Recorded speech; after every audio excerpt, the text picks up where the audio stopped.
ہماری عوام یہ سوچتی ہے کہ ایسی پارٹی کو ووٹ دیا جائے جو جیت رہی ہے. ان کا سوال یہ ہوتا ہے کہ جماعت اسلامی نے انتخابات کے اندر کامیابی حاصل نہیں کرنی اس لیے انہیں ووٹ نہ دیں.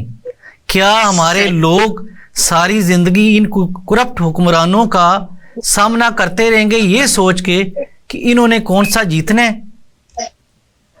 اصل بات تو یہ ہے کہ اس کے میں آپ کو دو ہی باتیں کہوں گی. ایک تو یہ کہ جیسے اللہ قرآن میں کہتا ہے کہ کتنی دفعہ ایک چھوٹا گروہ بِإِذْنِ اللہ، اللہ کے حکم سے ایک بڑے گروہ پر غالب آ گیا.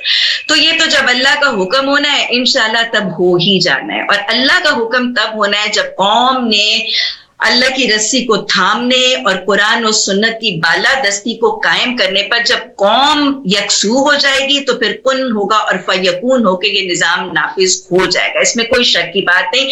لیکن اگر یہ بھی سوچا جائے جو یہ اعتراض آپ بتا رہے ہیں لوگ کرتے ہیں کہ انہوں نے حکومت میں نہیں آنا، تو اصل بات یاد رکھیے گا کہ اگر کسی کے ووٹ کے ساتھ جماعت اسلامی کا ایک فرد بھی اسمبلی میں پہنچ گیا تو اس ایک فرد کے پہنچنے سے بھی جو قرآن کے نور کی کرنیں اس اسمبلی میں پہنچنی ہے اس کے اثرات ہم سوچ نہیں سکتے کہ اس کے کیا اثرات ہوں گے. اور اگر ایک فرد بھی ان میں سے وہاں نہ پہنچا تو اس اسمبلی کا کیا حال ہوگا وہ بھی میری قوم شاید تصور نہیں کر سکتی.